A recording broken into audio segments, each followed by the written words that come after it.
Muito bem, nós estamos de volta aqui para dar continuidade a esse comentário no livro do profeta Amós. Depois de cobrirmos o capítulo 1 e 2, onde ele apresenta o julgamento a 8 nações, não é? 6 são vizinhas e as últimas 2, Judá e Israel, sendo que a sua mensagem principal é focada para Israel, mas Judá também não vai escapar do juízo de Deus por ter deixado a lei do Senhor.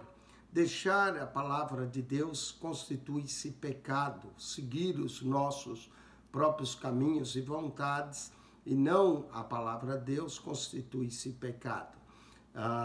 Amós profetizou contra Damasco, Síria, contra Gaza, Filisteia, contra Tiro, Edom, Amon, Moabe. Essas são as 6 nações vizinhas. E aí ele profetiza contra Judá por ter deixado a palavra do Senhor e Israel. Não é? O trecho desse capítulo 2, 6 e o trecho também de Amós 2, 6 a 16, que é a profecia contra Israel, é uma simples introdução do julgamento de Israel. É o prólogo que procede o assunto principal. Agora nós vamos ter 3 mensagens de castigo para Israel. Todas elas começam com a introdução. Ouvi essa palavra que o Senhor fala contra vós, filhos de Israel. Não é? No capítulo 4, verso 1, ouvi essa palavra. No capítulo 5, verso 1, ouvi essa palavra. E a do capítulo 5, ela entra pelo capítulo 6, como começa a acusais, não é? Então nós vamos ter aqui 3 mensagens. Primeira mensagem, capítulo 3, ouvi essa palavra que o Senhor fala contra vós, que mostra o pecado de Israel e o torna réu do juízo vindouro. Na segunda mensagem, ouvi essa palavra, mostra a corrupção de Israel, que está em todos os níveis. E a última, ouvi essa palavra, o justo castigo de Israel será a destruição e o seu exílio, não é? Então nós vamos passar com os problemas agora de castigo. O profeta discorre sobre problemas específicos do julgamento vindouro. O juízo propriamente dito é comentado nos capítulos 3 até 6. E os capítulos 7 a 9, nós vamos ter visões, 5 visões que vão reforçar a precisão de suas predições, sentença a Israel. Vamos então averiguar essas mensagens de julgamento divino sobre Israel. Amós 3, Deus nunca inicia algo que não vai terminar. Sabemos que ele arrepende, isso é, decide não fazer certas coisas quando o homem se arrepende e quando surge algo que merece a sua revogação de sua decisão. Mas quando o Senhor declara que vai agir, ele age. Quando diz que vai abençoar, ele abençoa. Quando promete julgar, ele derrama a sua ira. Israel, o escolhido, o querido, o amado do Pai, tinha magoado sobremaneira o coração de Deus. Agora já não lhe restava opção, a não ser que esse filho rebelde se humilhasse e voltasse para ele novamente. Então nós vamos cobrir agora no capítulo 3 os vícios, as maldades de Israel e o anúncio do seu castigo. Né? Israel será castigado, o castigo de Israel é iminente. Né? O povo que Deus havia tirado do Egito, conforme ele menciona no capítulo 1 e 2, quebrara a sua aliança com Deus e agora deveria sofrer o castigo. Era uma simples relação de causa e efeito. Deus falou, ele agora agiria. Da bela Samaria, com suas grandes casas de pedras ornadas com marfim, sobrariam alguns vestígios só, o suficiente para mostrar que a cidade existira. E Deus demoliria os altares da religião corrompida que foi praticada em Betel, não é? Então Deus ia julgar. Vamos aqui a palavra, o verdadeiro profeta tem sempre uma palavra recebida de Deus. Ele não pode falar por si próprio, mas sempre fala em nome do Senhor. Ele não pode falar o que pensa, mas é o que é instruído para o povo. A fé vem pelo ouvir e ouvir a palavra de Deus. E quem tem ouvidos, que ouça, não é? Como Mateus 11:15 diz. Então diz, ouvi essa palavra que o Senhor fala contra vós, ó filhos de Israel, contra toda a geração que fiz subir da terra do Egito, dizendo, vamos ouvir a palavra de Deus, de todas as famílias da terra, a vós somente conheci, portanto, todas as vossas injustiças visitarei sobre vós. Deus havia conhecido, mas o povo não havia conhecido a Deus. Aí, verso 3, andarão dois juntos, se não estiverem de acordo? Essa é uma pergunta, não é? Andarão dois juntos se não estiver de acordo? Assim como não andam dois juntos se não estiver de acordo, Deus não podia andar com o seu povo que não estava de acordo com a sua vontade. Daí o porquê Amós 3:3, esse é um dos versos bem conhecidos, andarão dois juntos se não estiver de acordo. Deus não podia continuar andando com o seu povo. Bramirá o leão no bosque, sem que tenha presa. Levantará o leãozinho no covil a sua voz, se nada tiver apanhado. Deus usa figuras aqui, bem conhecidas para o povo, entender a mensagem, não é? O leão, quando bramia ou rugia, não é? Podemos dizer assim, é quando ele tinha a presa. E Deus estava rugindo agora numa mensagem contra o seu povo, porque eles se tornariam agora uma presa para o castigo. O leãozinho também no covil levantava sua voz quando tinha apanhado algo, e Deus apanhou o povo aqui no seu pecado. E ainda continua com outras imagens de aves, metáforas. Cairá a ave no laço em terra, se não houver laço para ela. Israel tinha um laço preparado e ia cair. Levantar-se-á o laço da terra, sem que tenha apanhado alguma coisa. Mesma coisa, o laço de Deus ia levantar, depois que os tivesse apanhado. Tocar-se-á a buzina na cidade, e o povo não estremecerá. Normalmente tinha o toque da buzina para alertar o povo de alguma coisa, o povo estremecia. Sucederá qualquer mal à cidade, e o Senhor não terá feito. Note que Deus tem o controle total da cidade, e se viesse o mal, era o Senhor que traria esse mal devido aos pecados deles. Certamente, e olha outro texto de Amós, muito conhecido pelos profetas, certamente o Senhor Jeová não fará coisa alguma sem ter revelado os seus segredos aos seus servos, os profetas. Daqui o profeta mostra alguém que tem comunhão com Deus e que Deus não faz coisa alguma sem antes revelar o seu segredo aos seus servos, os profetas. Então, todo o mal que vinha de juízo, Deus sempre falava e revelava antes ao profeta, dando assim ao povo um tempo de arrependimento, de mudança, de se voltar para Deus. Quem sabe Deus retiraria o mal, como na profecia de Jonas contra Nínive. E Deus não destruiu a cidade. Lembra que só restava 40 dias para que Nínive fosse subvertida. Mas Nínive se arrependeu nesses 40 dias e o Senhor não destruiu. Mas Israel não quer se arrepender. Israel não segue nem o exemplo dos ninivitas com a pregação de Jonas.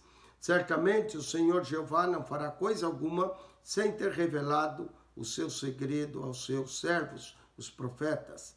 Bramiu o leão, quem não temerá? Quando o leão ruge, o povo temia. E olha que o bramir do leão está associado com a voz do Senhor. Falou o Senhor Jeová, quem não profetizará? Quer dizer, o Senhor falava através dos profetas. Quando o Senhor proclamava, os profetas profetizavam. Não é assim como o leão, quando bramia ou rugia. Fazei ouvir isso nos palácios de Asdod e nos palácios da terra do Egito. Até ia se fazer ouvir isso nos palácios de Asdod, que é a Filisteia, né, ou a Filistia, e nos palácios da terra do Egito, e dizei, ajuntai sobre os montes de Samaria, e vede os grandes alvoroços no meio dela, e os oprimidos dentro dela. Então, a destruição de Samaria servia para divertir tanto o Egito quanto os filisteus, os palácios de Asdod. Ajuntai-vos sobre os montes de Samaria, e vede os grandes alvoroços no meio dela, e os oprimidos dentro dela. Israel estaria em aperto, Monte Samaria ficaria em aperto, porque não sabem fazer, e a razão, porque não sabe fazer o que é reto, diz o Senhor, entesourando nos seus palácios a violência e a destruição. Quer dizer, a violência perdurava no palácio. O destruir, quem se levantava contra o rei, mandava logo destruir, não é? Portanto, o Senhor Jeová diz assim, um inimigo surgirá e cercará a tua terra. Esse inimigo era a Síria. Um inimigo surgirá e cercará a tua terra e derribará a tua fortaleza e os teus palácios serão saqueados. Viria a Síria como inimigo cercar a fortaleza, derrubar a fortaleza e os palácios seriam saqueados. As paredes eram feitas de marfim, não era uma coisa linda Samaria na sua glória. Assim diz o Senhor, como o pastor livra da boca do leão as duas pernas ou um pedacinho da orelha, assim serão livrados os filhos de Israel que habitam em Samaria, no canto da liteira e na barra do leito. Interessante essa metáfora de Amós 3:12. É uma das metáforas, há 4 metáforas especiais no livro do profeta, eu vou mencionar as 4. Mas essa de Amós 3:12, lembra o pastor, quando vinha o leão, até Davi mesmo matou um leão e matou um urso, e isso é o argumento de Davi em 1 Samuel 17, quando ele vai enfrentar o Golias, ele diz, o Senhor me deu, eu matei um leão e livrei a ovelha, e matei também um urso, e o Senhor que me deu o leão e a ovelha, Davi era pastor, ele me dará esse circunciso, que era Golias. Aqui ele usa essa expressão, e lembra que Amós era pastor, então ele conhecia muito isso. Como o pastor livra da boca do leão as duas pernas, o leão já tinha agarrado a ovelha, mas ele pelo menos tirava as duas pernas, ou um pedacinho da orelha da ovelha que ele conseguia tirar da boca do leão ou despedaçar o que sobrava, assim serão livrados os filhos de Israel. Então Deus aparece aqui na figura de um pastor livrando o seu povo da boca da Síria. Um pedacinho, né, da orelha ou um pedacinho das pernas, mas o povo ia ser devorado. Assim serão livrados os filhos de Israel que habitam em Samaria. Deus estava proclamando juízo, não é? A morte, a destruição, mas não de todos. Ia sobrar um remanescente, é isso que quer dizer, as duas pernas e um pedacinho da orelha.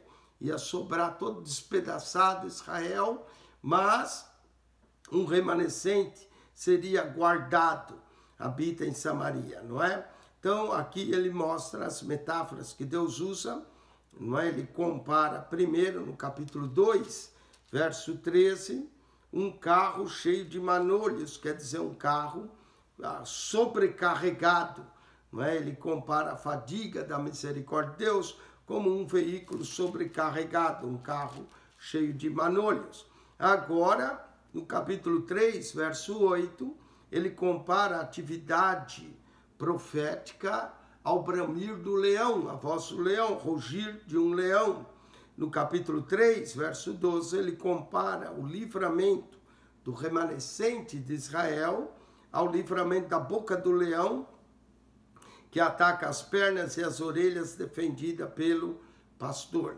E no capítulo 8, verso 12, nós vamos ter a comparação da escassez da palavra de Deus, a experiência da fome no mundo natural. 4 metáforas interessantes que são usadas pelo profeta Amós em seu livro. Verso 13, ouvi e protestai contra a casa de Jacó, diz o Senhor Jeová, o Deus dos exércitos. Deus está ouvindo, Deus está protestando, que eles têm ouvidos para ouvir. No dia em que eu visitar as transgressões de Israel, sobre ele, também visitarei os altares de Betel. Esses altares de Betel, onde eles praticavam a idolatria. E os chifres do altar serão cortados e cairão por terra, não é?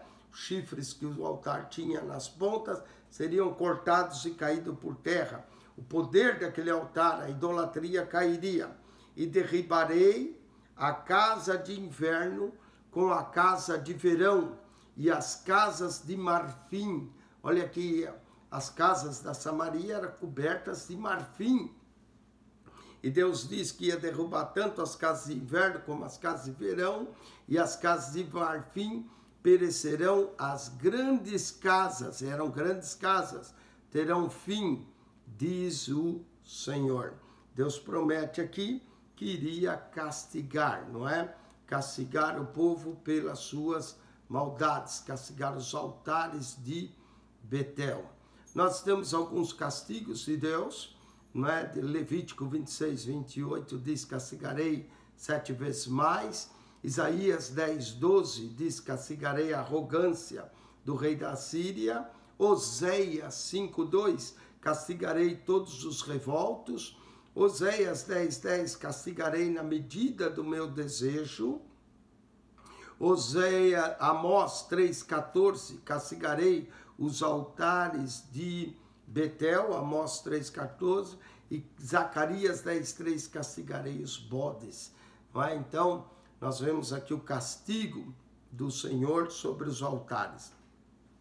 Com isso conclui o capítulo 3. Né? O capítulo 3 mostra o pecado de Israel e que o tornou réu do juízo vindouro.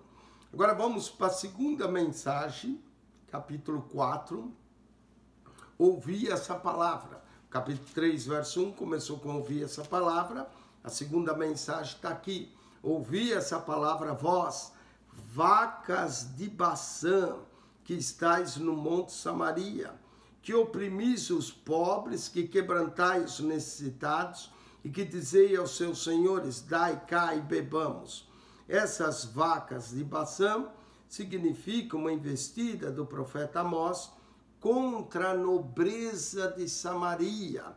Alguns dizem que eram as mulheres ricas de Samaria, mas parece mais a nobreza de Samaria, que eram as mulheres, se foram as mulheres ricas, esposas de pessoas de grande destaque social, que provavelmente ocupavam seu tempo em luxuosos banquetes e se tornaram responsáveis pela opressão e exploração dos mais pobres. Nesse banquete, dai cá e bebamos, tomavam vinho para se embriagar em seus banquetes.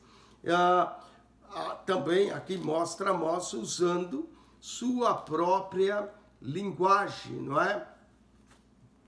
E Amós, no capítulo 4, verso 4 a 13, o profeta vai iniciar ironicamente até, convidá-los, o povo, a continuar pecando de Betel a Gigal. Isso é uma ironia.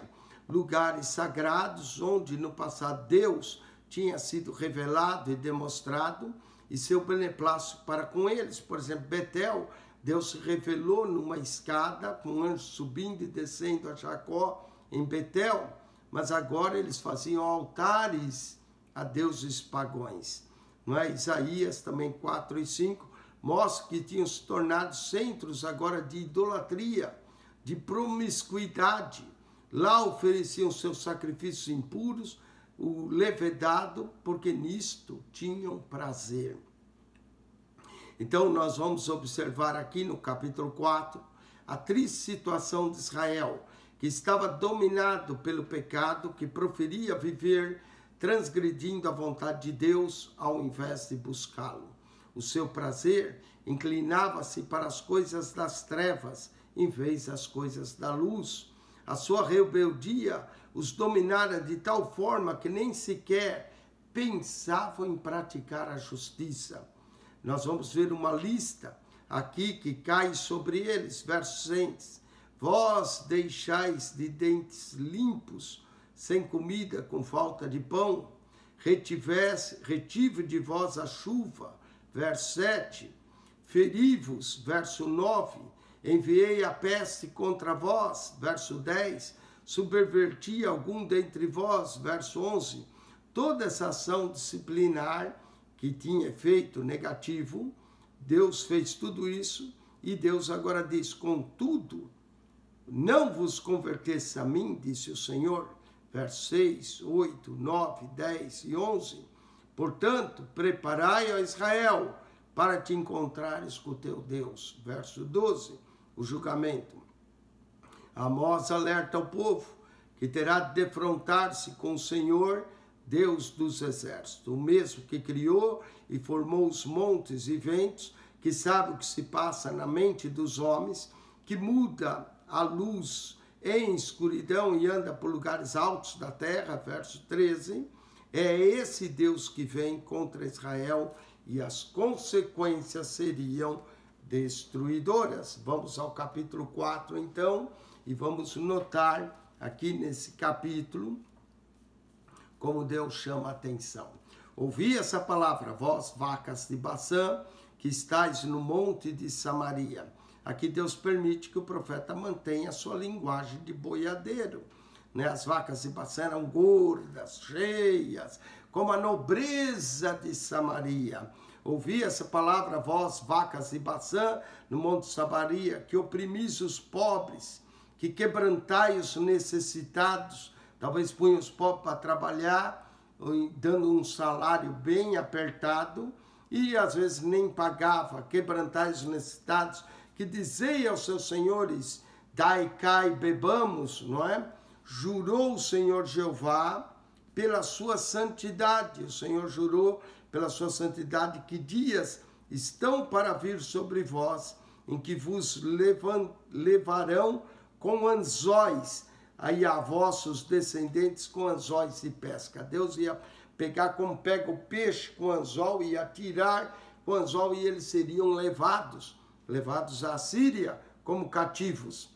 E saireis pelas brechas, aqui talvez as brechas do muro, uma após outra, e vos lançarei para Hermon, disse o Senhor, que ia ser levado à Síria, Hermon, os montes Hermon. Verso 4, vinde a Betel. Deus já tinha falado de Betel no capítulo 3, verso 14. Vinde a Betel, e agora o profeta se torna irônico, vinde a Betel e transgredi a Gigal, e multiplicai as vossas transgressões, já que vocês estão transgredindo, multiplica elas, e a cada manhã trazeis os vossos sacrifícios, e de 3 em 3 dias os vossos dízimos, né? Aqui, eles, além de pecar, aí eles achavam que aplacava a ira de Deus, trazendo os sacrifícios, e de 3 em 3 dias os dízimos, não é? Que eles traziam. E ofereceis sacrifício e louvor do que é levedado, e apregoais sacrifícios voluntários, e publicai, porque disto gostais, ó filhos de Israel, disse o Senhor Jeová. Eles queriam pecar e depois ofereciam um sacrifício. Tá bom, vamos oferecer para Deus perdoar. Vamos dar aí um dízimo para aplacar a ira de Deus. Sabe, tem gente que não dá o dízimo por fidelidade. Dá o dízimo para ver se a ira de Deus é aplacada para continuar pecando. Por isso, também vos dei limpeza de dentes. Aqui, limpeza de dentes via fome, não iam ter nada entre os dentes. Vos dei limpeza de dentes, não é que eles iam sentar, igual a gente vai fazer limpeza nos dentes. A limpeza de dentes era falta de alimento nos dentes. Também vos dei limpeza de dentes em todas as vossas cidades e falta de pão em todos os vossos lugares. Deus mandou a fome. É isso que significa a limpeza de dente, a falta de pão em todos os vossos lugares. Para quê? Para ver se eles se convertiam. Mas olha só, contudo, não vos convertesse, nem com a fome se arrependeram. Não vos convertesse a mim, disse o Senhor. Aí Deus manda outro juízo. Deus vai apertando, né? Aperta, aperta, aperta, para ver se a pessoa se arrepende. Além disso, retive de vós a chuva. Agora Deus reteve a chuva. Né? Conforme reteve a chuva seca, vai vir a fome, a limpeza dos dentes. Além disso, retive de vós a chuva, faltando ainda 3 meses para a ceifa. Olha só, faltava 3 meses para a ceifa, Deus reteu a chuva. Quer dizer, aí não vai vir a ceifa. E fiz chover sobre uma cidade, sobre outra cidade não fiz chover. Deus então mandava chuva numa noutra para ver se eles se arrependiam. Sobre um campo choveu, certamente talvez sobre o campo do justo, mas o outro sobre o qual não choveu se secou. E andaram errantes, 2 ou 3 cidades, indo a outra cidade para beberem água, porque não veio a chuva, aí eles iam de uma cidade a outra para beberem água, né? Pegavam água,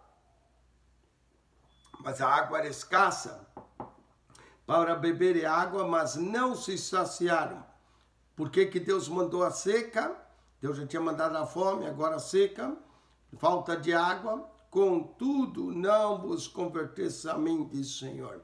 O Senhor estava mandando essas pragas, fome, seca, falta de água, para ver se eles se convertiam, mas nem assim se converteram. Ô povo difícil, não é? Deus vai apertar mais.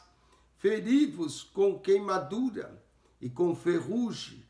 Então Deus mandou a queimadura sobre eles, a ferrugem, a multidão das vossas hortas, não é?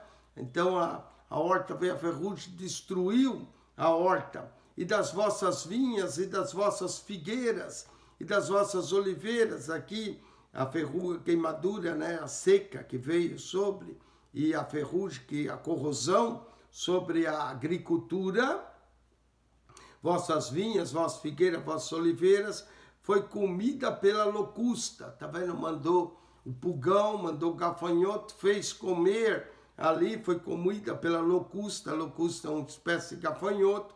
Contudo, não vos convertesse a mim, disse o Senhor. Então Deus mandou a praga nas plantações deles, nas vinhas, nas figueiras, nas oliveiras, para ver se eles se convertiam, mas não se convertiam. Mandou a fome, mandou a seca, mandou a praga sobre a agricultura, mas não se converterem. Verso 10, enviei a peste contra vós, a maneira do Egito, da mesma forma que Deus mandou as pragas do Egito, mandou a peste aqui, a maneira do Egito. A vossos jovens matei a espada, e os vossos cavalos deixei levar presos. Mandou algumas tropas aqui e ali, alguns jovens do exército de Israel foram mortos à espada, os cavalos foram levados por presos, e o fedor dos vossos exércitos fiz subir ao vosso nariz. Mesmo assim, vendo o exército corrido, contudo não vos convertesse a mim, disse o Senhor. Deus mandou algumas derrotas militares para ver se eles acordavam, para ver se eles despertavam e se convertiam. Mas mesmo assim não se converteram. Subverti algum dentre vós, como Deus subverteu a Sodoma e Gomorra, e vós fosse como um tição arrebatado do incêndio, né? Como um tição que foi tirado do incêndio. Contudo, não vos convertesse a mim, disse o Senhor. Olha, às vezes Deus manda uma praga, como uma pandemia, para ver se as pessoas se convertem. Não, ficam mais frios, param até de vir à igreja. Olha aí, Deus quer a conversão e o povo se afasta. Contudo, não vos convertesses a mim, diz o Senhor. Portanto, assim te farei, ó Israel. E porque isso te farei, prepara-te, Israel, para te encontrares com o teu Deus. Aqui não seria um encontro de avivamento, aqui seria um encontro de juízo. Deus mandou uma praga aqui, outra ali, para ver se eles acordavam. Mas não acordavam. Então prepara-te agora, Israel, para te encontrares com teu Deus. Porque é Ele que forma os montes e cria o vento. Ele que é o Criador, formou os montes, cria o vento e declara ao homem qual é o seu pensamento. Deus conhece o pensamento dos homens de longe. O que faz da manhã trevas, Deus pode fazer com que a manhã não resplandeça. E o dia fica escuro, faz da manhã trevas e pisa os altos da terra. Senhor, o Deus dos exércitos é o seu nome. O Deus que julga, o Deus de todos os exércitos é o seu nome. Com isso conclui o capítulo 4. Vamos agora, para o capítulo de número 5.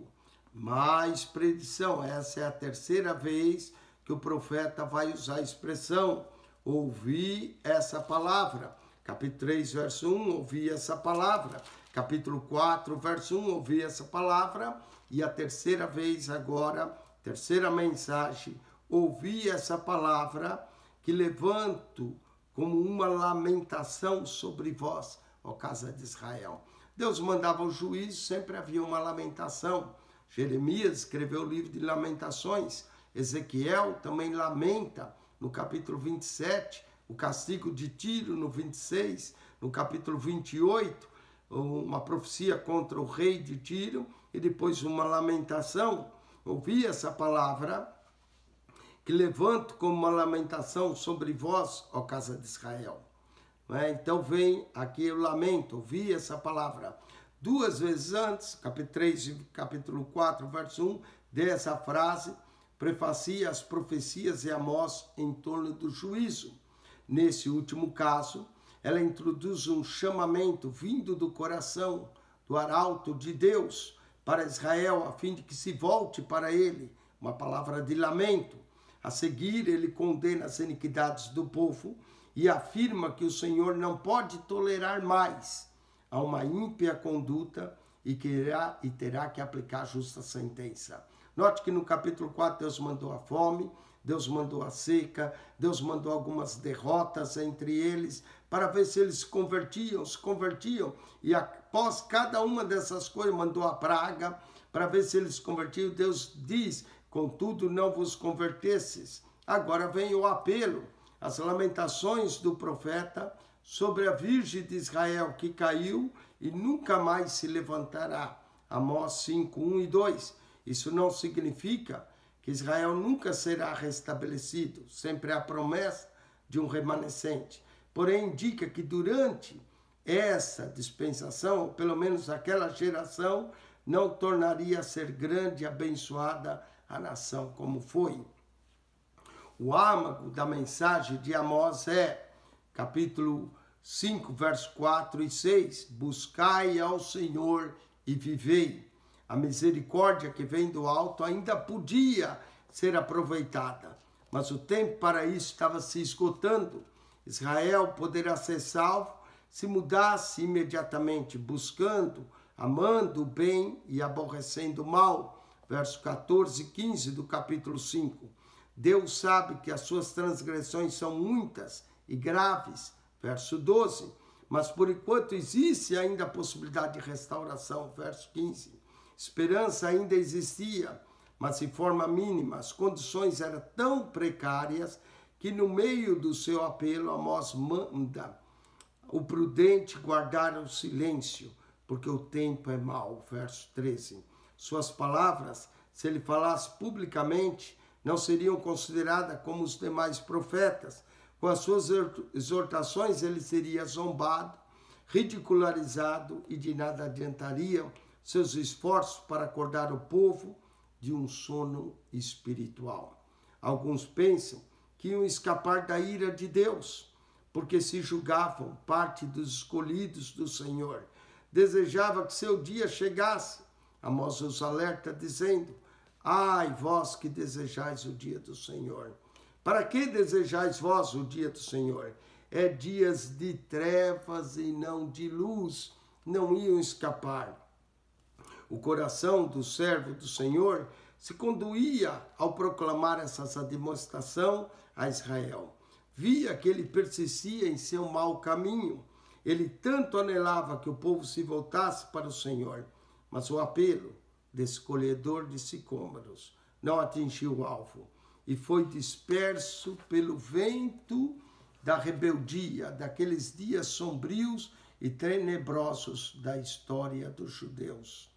A exigência de Deus, Amós 5, 21 a 27, diz: corra o juízo como as águas e a justiça como o ribeiro perene. Amós 5, 24. Talvez pensamos que o Senhor não é exigente, mas ao verificarmos a pessoa de Deus e a sua verdade, notamos que ele requer muito de fato. Ele requer tudo aquilo que se propõe a segui-lo e servi-lo. O mundo demanda a nossa vida, nos prometendo fama, prosperidade e glória. Mas sabemos que suas promessas, a promessa do mundo, são baseadas em mentiras e às vezes requerem um preço alto demais. O bom mestre nos procura com amor e nos fala ternamente para nós seguirmos seus passos. Promete vida abundante e eterna e sabemos que ele cumprirá suas promessas. Mas ele pede o nosso coração, a nossa fidelidade. Amós denuncia que o Altíssimo estava cansado da atitude rebelde de Israel. O Senhor aborrecia, desprezava as festas e assembleias hipócritas, não lhe agradavam os seus holocaustos e ofertas e ficava irritado com as suas músicas. Amós 5, 21 a 23. Desde quando estiveram no deserto Sinai, já não foram absolutamente sinceros quanto ao sacrifício ao Senhor. Não obstante, houvesse os sinceros que ofereciam holocausto a Deus com o coração reto, que é o que Deus pede. Deus, entretanto, exigia justiça plena, justiça que seria abundante como um rio, como uma inundação que levasse e purificasse a terra das abominações que a infestavam. O desejo que ardia no íntimo do Senhor era de ver uma transformação real da parte do seu povo, com o abandono dos seus pecados infames e a busca da misericórdia de seu Pai, que é Deus. Vamos ao capítulo 5, ouvi essa palavra, que levanto como uma lamentação sobre vós, ó casa de Israel. A Virgem de Israel caiu, nunca mais tornará a levantar-se. Desamparada está na sua terra, e não há quem a levante.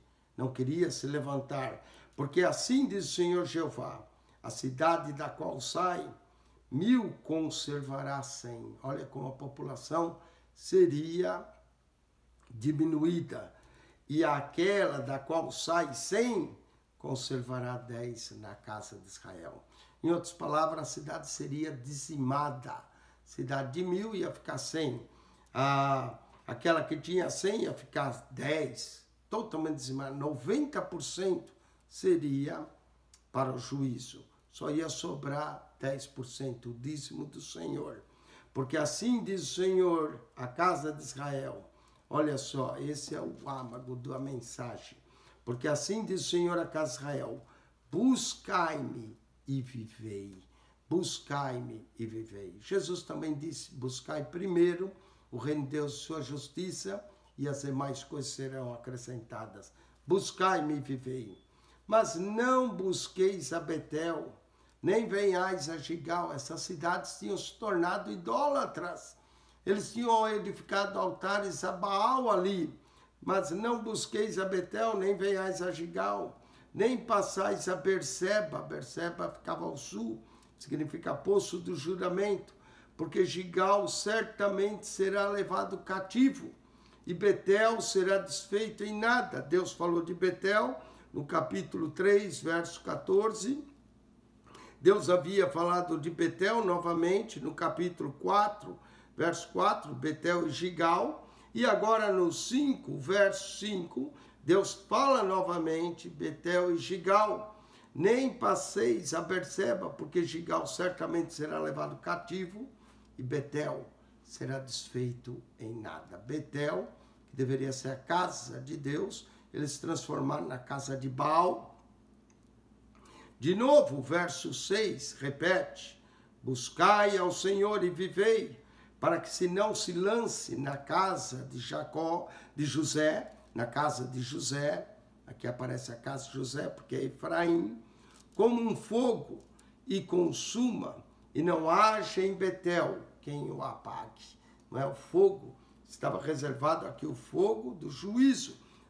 Amós falou muito de fogo no capítulo 1 e 2, e aqui menciona o fogo em Betel e que ninguém ia apagar. Quem busca o Senhor, meus amados, buscai o Senhor e vivei, quem busca o Senhor alcança gozo. Quem busca o Senhor alcança o perdão.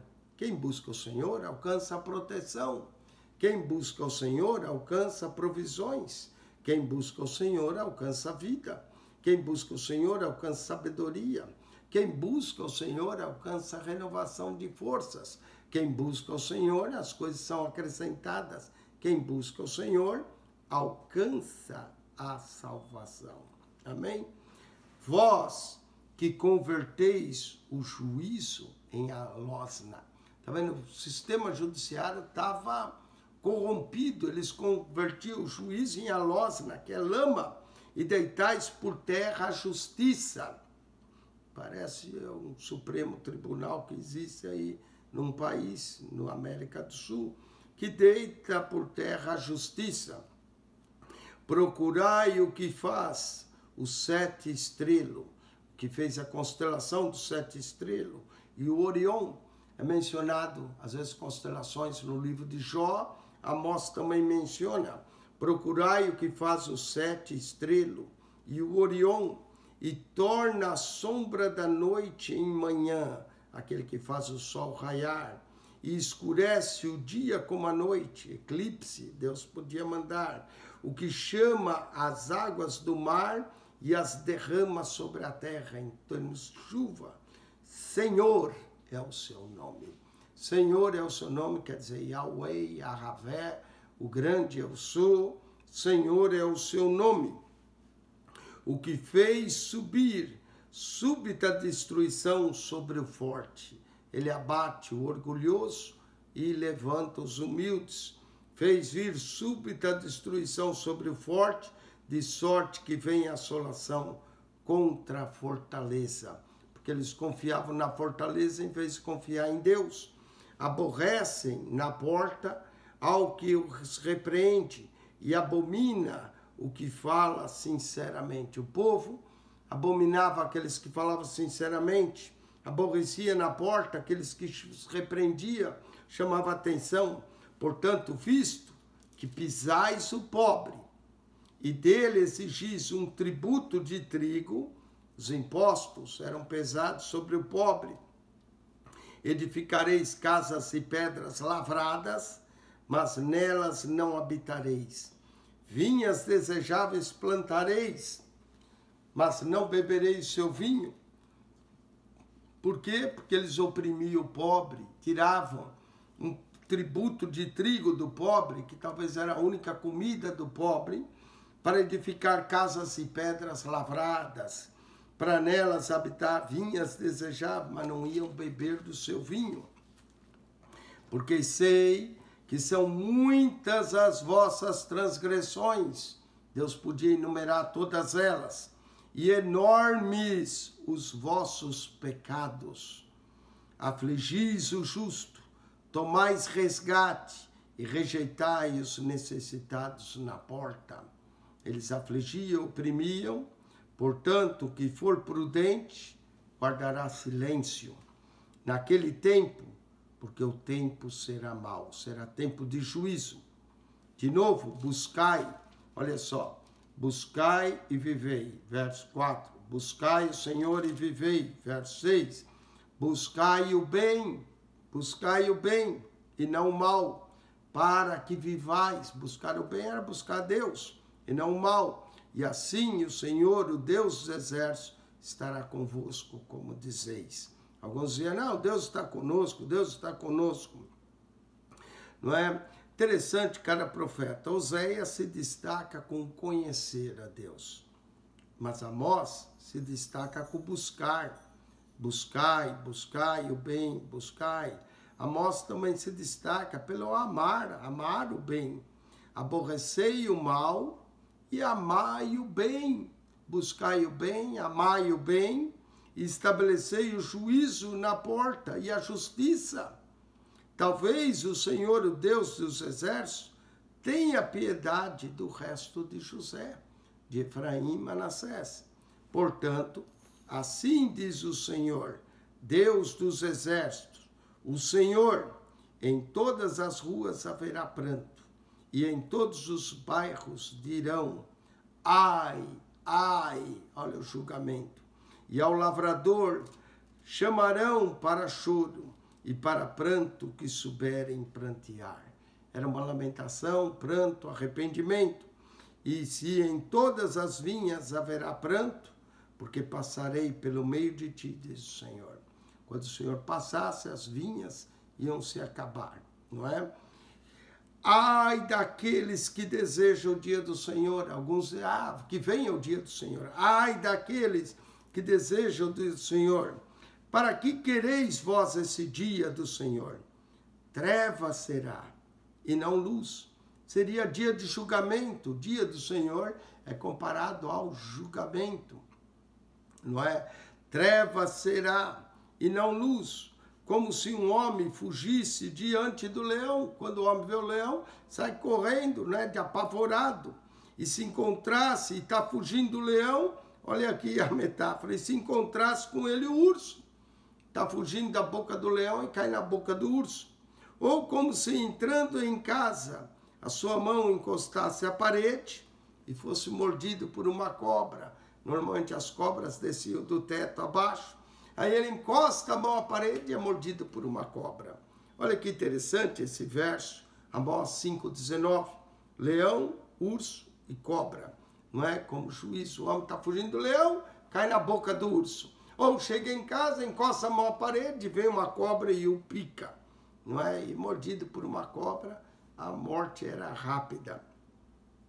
Não será, pois, o dia do Senhor trevas e não luz, não será completa escuridade, sem nenhum resplendor, trevas de juízo viria. Aborreço.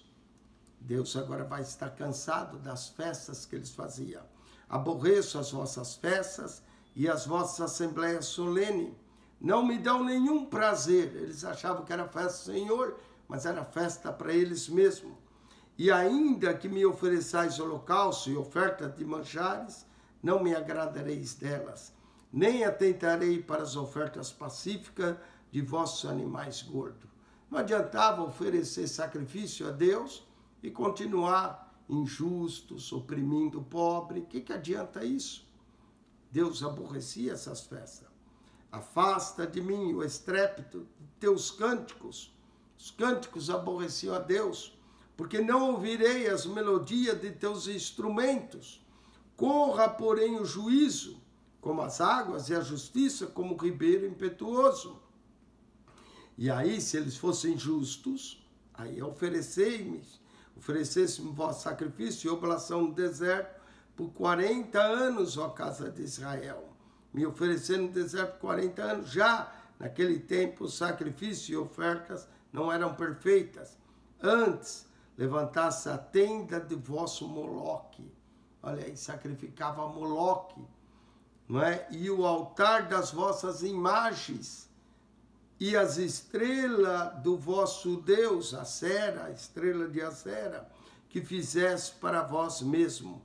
Portanto, vos levarei cativos para além de Damasco, iriam para a Síria. Diz o Senhor, cujo nome é o Deus dos exércitos. O Senhor é o seu nome, o Deus dos exércitos.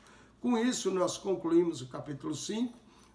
A mensagem continua pelo capítulo 6. A mensagem começa o capítulo 5. Mais ais virão, mas nós vamos cobrir o capítulo 6 no próximo vídeo. Que Deus te abençoe, que a graça de nosso Senhor e Salvador Jesus seja contigo, o amor de Deus, o nosso Pai, e a comunhão do Espírito Santo. Amém.